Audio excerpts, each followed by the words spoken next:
अस्सलामु अलैकुम वरहमतुल्लाहि वबरकातुहू। इन्नल हम्दुलिल्लाहि वहदा वस्सलातु वस्सलामु अला मन ला नबिय्य बअदा अम्मा बाद। फाऊज़ु बिल्लाहि मिनश शैतानिर रजीम। बिस्मिल्लाहिर रहमानिर रहीम। इन्ना ज़लना मालल अज़ीम दिनाता लाहा लिअबलुहुम अय्युहुम अहसानु আমালান। আলায়াত। উপস্থিত ভাই সকল প্রশংসা আল্লাহ সুবহানাহু ওয়া তাআলার প্রশংসা করে বলি আলহামদুলিল্লাহ। তারপরে ধর্মের গুরু কর্মের সেরা হযরত মুহাম্মদুর রাসূলুল্লাহ সাল্লাল্লাহু তাআলা আলাইহি ওয়াসাল্লামের উপরে হাজার শান্তি দ্বারা বর্ষিত হোক। আল্লাহুম্মা সাল্লি আলাইহি আল্লাহুম্মা বারিক আলাইহি আমিন। বেদান ইসলাম আল্লাহ সুবহানাহু ওয়া তাআলা বলছেন, ইন্না আনজালনা মালাল আযীম জিনাতাম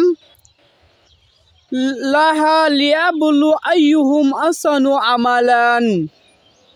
মহান আল্লাহ রাব্বুল আলামিন বলছেন, নিশ্চয় জমিনের উপর যা আছে তা আমি সুবা করেছি এবং তার জন্য তাদেরকে পরীক্ষা করে তাদের মধ্যে কেউ উত্তম, মানে কর্মে তাদের মধ্যে কেউ উত্তম।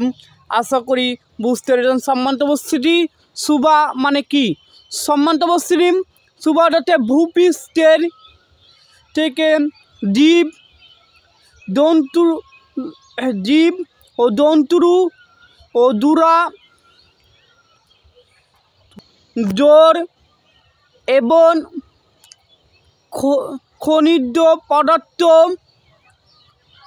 মাটির নিচে লুকায়িত ও গুপ্ত সম্পদ তা দুনিয়ার তাতে সুবা ও দুনিয়ার সৌন্দর্য